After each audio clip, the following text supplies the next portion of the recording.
Investigation bureau के DG Alok Raj Bihar के नए डीजीपी बनाए गए हैं। नोटिफिकेशन जारी होने के बाद आलोक राज ने अपना पदभार भी ग्रहण कर लिया। आलोक राज बिहार के डीजीपी के साथ साथ विजिलेंस इन्वेस्टिगेशन ब्यूरो के डीजी का भी काम देखते रहेंगे। पदभार संभालने के बाद आलोक राज ने कहा कि जनता का विश्वास जीतना उनकी प्राथमिकता है। सरकार का आभारी हूं जो उन्होंने मुझे इस दायित्व के लिए राज्य सरकार ने मुझे चुना, और मैं आपके चैनल के माध्यम से और सभी मीडिया बंधुओं के माध्यम से बिहार की आम जनता को संदेश देना चाहता हूं कि डीजीपी का कार्यालय और डीजीपी का कक्ष आपके लिए खुला है। किसी भी समस्या के लिए, किसी भी विधिक वैधानिक समस्या के लिए, कोई भी लीगल काम के लिए आप बेशक आ सकते हैं। बिहार को उसका नया डीजीपी मिल चुका है। 1989 बैच के आलोक राज बिहार की पुलिसिंग को और सख्त करते अब नजर आएंगे।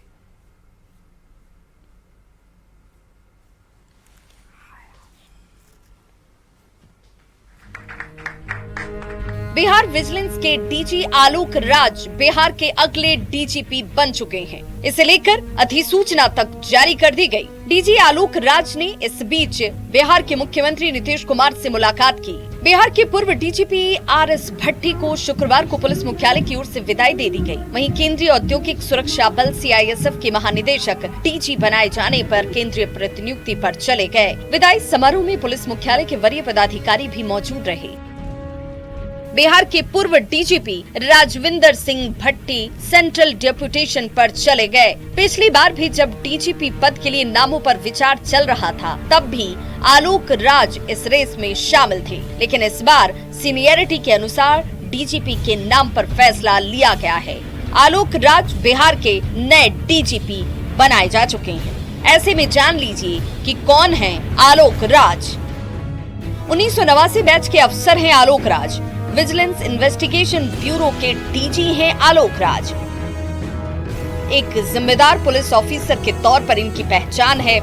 शांत स्वभाव के साथ पारखी नजर रखते हैं आलोक राज। कई अहम पदों को संभाल चुके हैं आलोक राज। बिहार में हाल के दिनों में कानून व्यवस्था को लेकर सवाल उठ रहे हैं।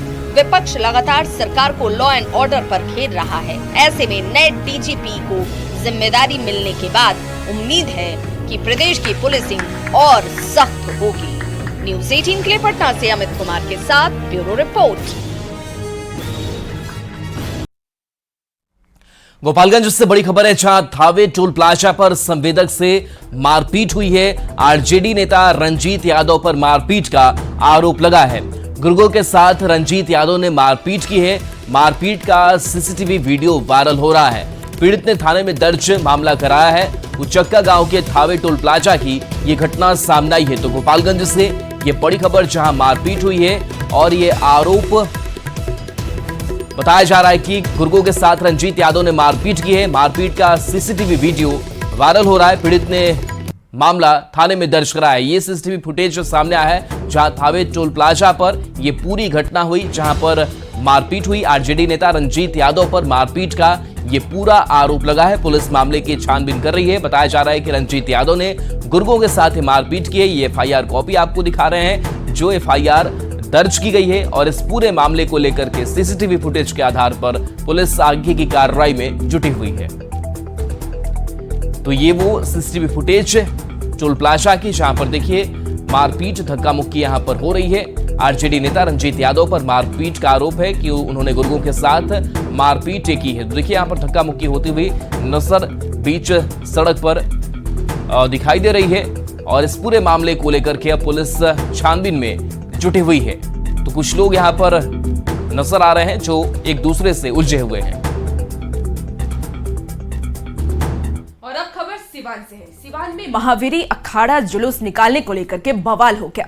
पुलिस और स्थानीय लोगों में झड़प हो गई। पूरी घटना निर्धारित रास्ते से अखाड़ा ले जाने से जुड़ी हुई बताई जा रही है। तय रूट और तय नियम के तहत अखाड़ा निकालने को लेकर हुए विवाद में बदमाशों ने ईंट से हमला बोल दिया, और इस दौरान प्रशासन की एक गाड़ी को भी जला दिया गया। हमले में 2 जवान को हल्की चोट भी लगी है। आपको बता दें कि हुसैनगंज थाना क्षेत्र के हथौड़ा गांव की ये पूरी घटना बताई जा रही है। मौके पर डीएम और एसपी पहुंच गए और हालात का जायजा लिया। गांव में पुलिस टीम कैंप कर रही है और कुछ लोगों को हिरासत में लेकर पूछताछ भी कर रही है। बता दें आपको कि डीएम ने हालात को कंट्रोल में बताया है, वहीं एसपी ने दोषियों पर कार्रवाई की बात भी कही है। से जुलूस काफी शांतिपूर्वक गई थी। इस बार कौन लोग संलिप्त थे यह जांच का विषय है। हम लोग त्वरित गति से जांच करेंगे और जो भी उपद्रवी पाए जाएंगे उनके खिलाफ कड़ी से कड़ी कार्रवाई। कुल कितनी क्षति हुई है निजी वाहनों की और सरकारी संपत्ति की, उसका आकलन अभी किया जा रहा है और हम लोगों ने कई सस्पेक्ट्स को डिटेन किया है, उसका भी हम लोग आकलन कर रहे हैं। जो इस घटना में संलिप्त होंगे उन पे न्यायिक अभिरक्षा में उनको भेजा जाएगा और अन्य लोगों से पूछताछ की जाएगी। जिनकी संलिप्तता नहीं पाई जाएगी उनको छोड़ा जाएगा। वर्तमान में ये 3 टोले जो इसमें पूरे इन्वॉल्व थे, इस सभी में हम लोगों ने एरिया डोमिनेशन एक्सरसाइज किया है। पूरी भारी संख्या में पुलिस बल एवं मजिस्ट्रेट तैनात हैं और ये तैनाती बरकरार रहेगी। जहानाबाद में बिहार विधानसभा चुनाव से पहले जेडीयू में भी राड़ छिड़ना तय माना जा रहा है। जेडीयू के सीनियर लीडर और बिहार सरकार में मंत्री अशोक चौधरी और पूर्व सांसद जगदीश शर्मा के तेवर से लग रहा है कि जेडीयू में जल्द ही कुछ होने वाला है। अशोक चौधरी जहानाबाद में गुरुवार को कार्यकर्ताओं को संबोधित करते हुए इशारों में पूर्व सांसद जगदीश शर्मा और उनके बेटे पूर्व विधायक राहुल शर्मा को निशाने पर लिया। अशोक चौधरी जहानाबाद लोकसभा चुनाव में हार को लेकर भी अपरोक्ष रूप से पिता पुत्र को दोषी बता रहे थे। वहीं पूर्व सांसद जगदीश शर्मा ने भी इशारों में जेडीयू पर तंज कसना शुरू कर दिया है। जगदीश शर्मा ने अशोक चौधरी के बयान पर नाराजगी जताते हुए कहा कि भूमिहारों को लेकर अशोक चौधरी की टिप्पणी बिल्कुल गलत है। हम तो एक छोटे आदमी हैं, हमारे बारे में वो बहुत गाली हमको दे सकते हैं, उनको गाली देने का छूट मिला हुआ है, लेकिन भूमिहार को गाली देना, उसके लिए शब्दों का प्रयोग करना, उसके बारे में कटु वचन बोलना, ये काफ़ी निंदनीय है और असहनीय भी है। निंदनीय भी है, असहनीय भी है। जनता मालिक है, जाए लड़े घोषी से, घोषी के लोग समर्थन देगा, आशीर्वाद देगा, चुनाव जीत के आएंगे, नहीं समर्थन देगा तो राहुल जीत के आएंगे। वो तो मेरा कर्म भूमि है, जन्मभूमि है, मरण भूमि है, वह जिंदा हुए हैं और वह दफन भी होंगे। तो मुख्यमंत्री को लगाम लगाना चाहिए। नुकसान भूमिहार जाति को नहीं होगा, इससे भूमिहार पूरा एनडीए को हो जाएगा नुकसान, बीजेपी को नुकसान होगा।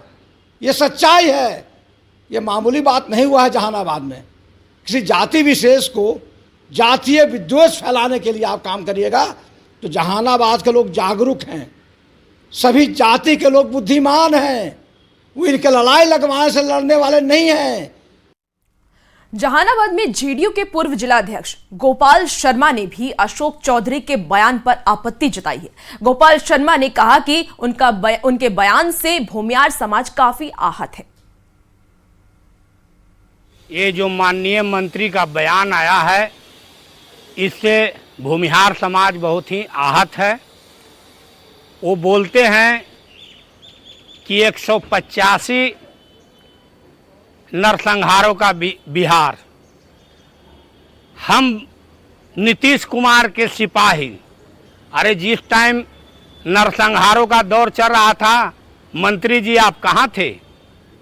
आप उसी जंगल राज के राजा के साथ गोद में बैठे हुए थे, जो जिसके बारे में आज आप जंगल राज चिल्लाते हैं। उसी जंगल राज के आप भी हुरार और सियार बने हुए थे। आप एक बहुत ही महत्वाकांक्षी आदमी हैं। आपको ये पता नहीं है कि भूमिहारों का क्या अस्तित्व है। भूमिहार कभी जात पात नहीं करने वाला है, ये हम लोगों के संस्कार में ही नहीं है।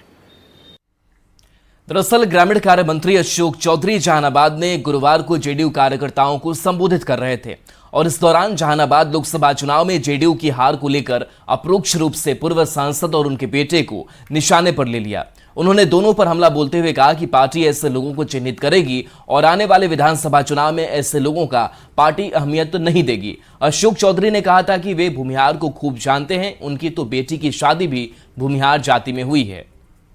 लेकिन कुछ लोग जात पात की राजनीति करके नीतीश कुमार ने क्या इस जहानाबाद में किया कि जहां भूमिहार का गांव होगा वहां सड़क नहीं बनेगा? लेकिन आप जब अति पिछड़ा को बनाते हैं तो भूमिहार लोग भाग जाते हैं, हम वोट नहीं देंगे।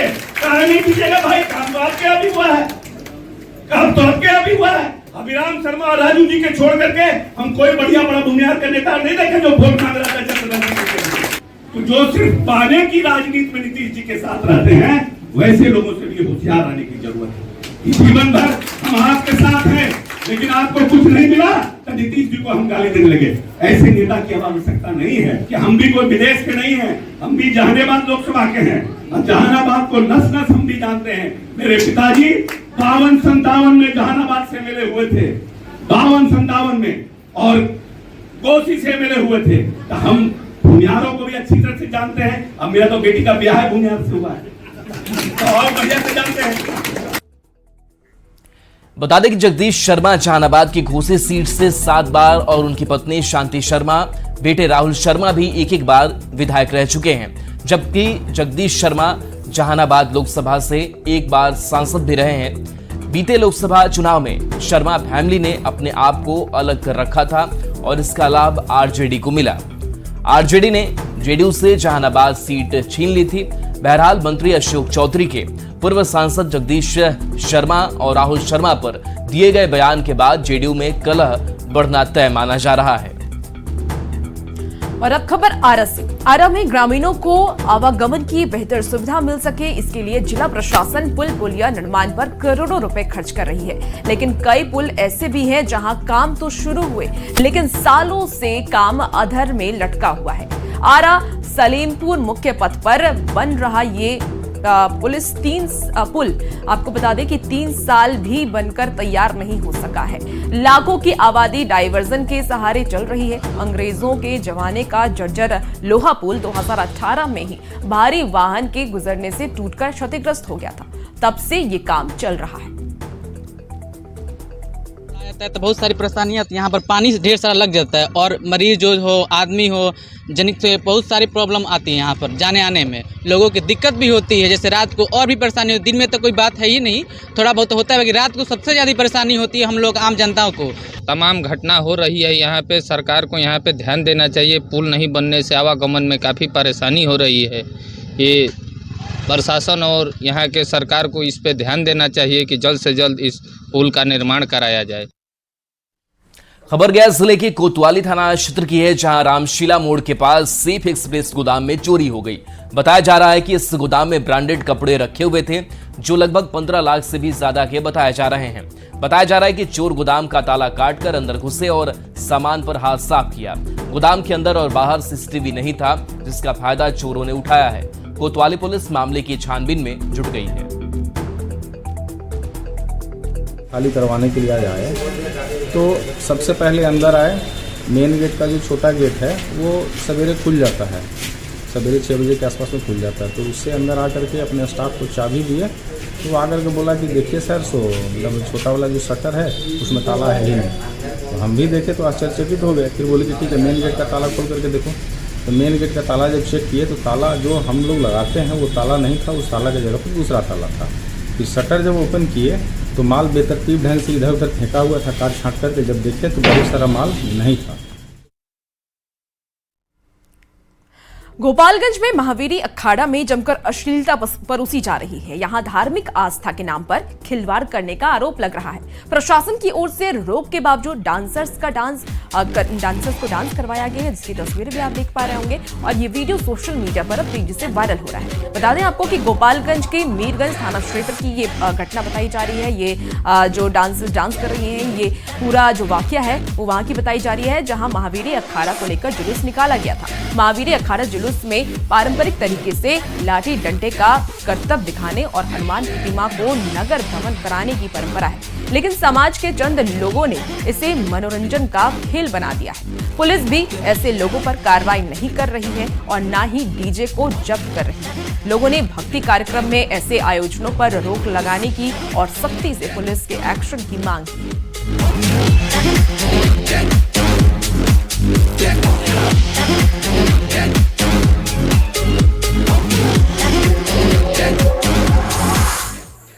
खबर बघा से है, जहां वाल्मीकि नगर में भारत नेपाल के सुरक्षा अधिकारियों की संयुक्त बैठक हुई, जिसमें अवैध तस्करी और सुरक्षा को लेकर जानकारी साझा की गई। भारत की सीमा पर एसएसबी जवानों की तैनाती रहती है, जबकि नेपाल की सीमा पर एपीएफ के जवान तैनात रहते हैं। बावजूद इसके नेपाल की ओर से मानव, शराब और वन्यजीवों की तस्करी धड़ल्ले से होती है, जिसे रोकने के लिए दोनों देशों के सुरक्षा अधिकारियों के बीच बैठक की गई और आपसी सहयोग और तालमेल से काम करने पर सहमति बनी। खबर सुपौल नगर परिषद से है, जहां 4 साल पहले गायब हुए स्वीपिंग मशीन का अब तक कोई सुराग नहीं मिला है और आज भी कार्यपालक पदाधिकारी पर दोषियों को बचाने के आरोप लग रहे हैं। दरअसल 4 साल पहले नगर परिषद से स्वीपिंग मशीन गायब हो गई थी और इसकी कीमत 30,74,000 बताई जा रही है। मशीन के गायब होने के बाद मामले में कार्रवाई का भरोसा दिया गया था, लेकिन अब तक कोई कार्रवाई नहीं की। लोगों का ये कहना है कि नगर परिषद की हर मीटिंग में इस मुद्दे को उठाया जाता है और कार्यपालक पदाधिकारी सवालों को टालते नजर आते हैं। दरअसल कार्यपालक पदाधिकारी के बारे में ये बताया जाता है, रंजन ने ये कहा है कि इस मामले की जांच की जा रही है।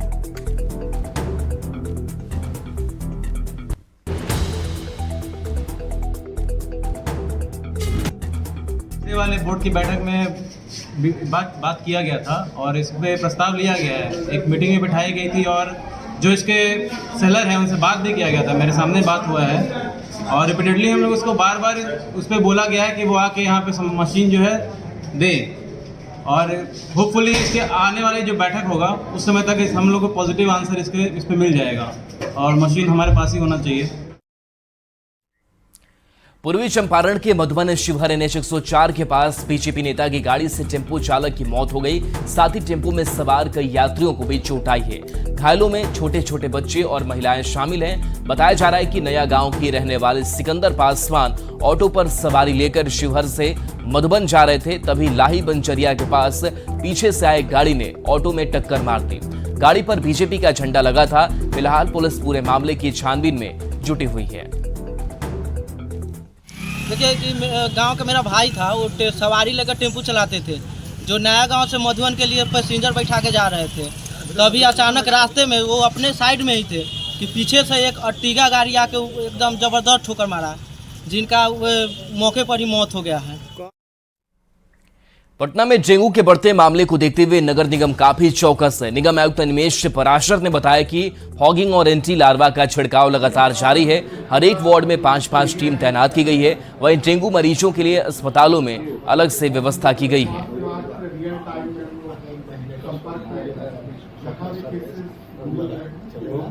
लेकर के हर वार्ड में 5-5 टीम एंटी लार्वा की बनी हुई है और हॉस्पिटल में अलग से टीम हम लोग बनाए हैं और स्वास्थ्य विभाग से प्रतिदिन हम लोग लिस्ट ले रहे हैं जो डेंगू के केसेस आ रहे हैं और उन घरों में हम लोग अलग से वो फॉगिंग और एंटी लार्वा का छिड़काव करा रहे हैं। तो निसंदेह हम लोग इसको कंट्रोल में रखेंगे और जो भी टीमें और भी अगर करना होगा तो वो प्रयास भी होगा। और फिलहाल रुकेंगे एक छोटे से ब्रेक के लिए, जल्द हाजिर होते हैं।